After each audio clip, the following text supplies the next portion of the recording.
We have all heard the old saying, "The sun never sets on the British Empire," which refers to the fact that, indeed, no matter what the time of the day it was in England, it was always daytime somewhere else in the Empire. But history is never static, so when did the sun stop setting on the British Empire, and when did it start again? Before we get into the topic itself, I've just started a channel, so make sure to subscribe if you enjoy these types of videos, and without further ado, let's get on into it. At its height, the British Empire was the largest empire in history, and for over a century, during the Pax Britannica, was the only global superpower. In 1922, the British Empire spanned a quarter of the world, 35.5 million square kilometers, and ruled around 458 million people. Its influence was so widespread that today, some claim there are only 23 countries left in the world which have not seen a British military intervention or an invasion on their soil. But it was not always this way. Before 1707, the United Kingdom did not exist. The British Isles were shared between the kingdoms of England and Scotland and many smaller Irish states. Before the establishment of the first British colony in Jamestown, modern-day Virginia, in 1607, England was just another average player in the wider European political sphere. So when did England truly become a global power? And more importantly for this video, when did the sun last set on the British Empire? The former might be harder to answer than the latter, as not everyone has the same criteria for what constitutes a great power. In 1707, the United Kingdom was created after England and Scotland united under the same crown. At this point, Britain was certainly a regional power, but a global one? That is debatable. For 100 years after, the British Empire steadily expanded with a few hiccups along the way, one of them being the American Revolutionary War. It was a setback, though not an empire-shattering one.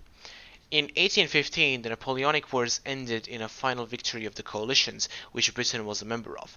This victory ended the French ambitions of European domination and set Britain as the only global superpower. This lasted until the outbreak of the First World War in 1914, and this period of time is referred to as the Pax Britannica, or the British Peace, because the world was in a state of relative international peace overseen by Britain.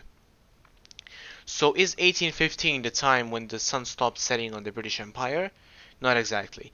The sun is considered to have stopped setting on the British Empire when Australian territories were added to it.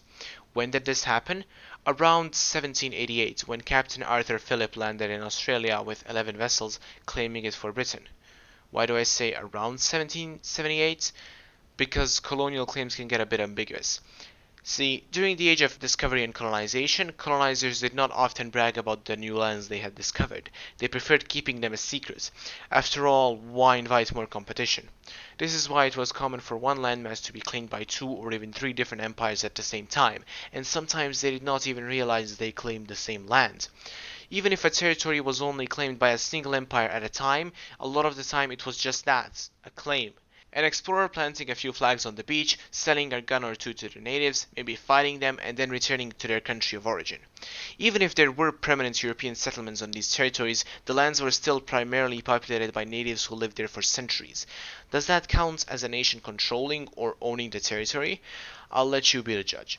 Regardless, Australia is not the only territory which made the sun never set on the British Empire, and it is safe to assume that the sun stopped setting sometime around the second half of the 18th century. But the British Empire did not last forever. It steadily declined over the second half of the 20th century as its colonies gained independence one by one.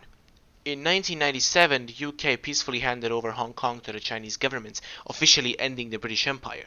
The empire is gone now, so there must be a time today, in 2021, when the sun does not shine on the UK.